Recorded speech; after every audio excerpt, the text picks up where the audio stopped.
Иако туристичките агенти велат дека нема значително намалување во продажбата на билетите, сепак туристичките агенции потврдуваат дека нивните бизниси ќе претрпат загуби како резултат на авионската несреќа.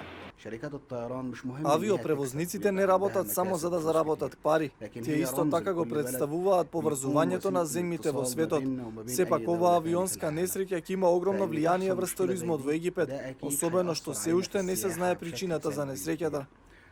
Туристичките агенции потврдуваат дека тие се сведоци на трендовите на откажување на туристичките ангажмани уште во октомври минатата година, кога рускиот патнички авион се урна на Синајскиот полуостров и откако експлодираше бомбата која беше поставена во авионот. Во март ситуацијата повторно се влоши кога жител на Египет го киднапираше летот на Египет Air, облечен во елек со експлозив кој подоцна се потврди дека е лажен. Сепак, дел од експертите укажуваат на светлата страна во оваа мрачна ситуација. وتلحق ضرر بالبلدين الحقيقة بفرنسا. Оваа авионска несреќа ќе предизвика доста штета на туризмот и на економијата на Египет, но и на Франција. Сметам дека постои позитивен момент во овој инцидент.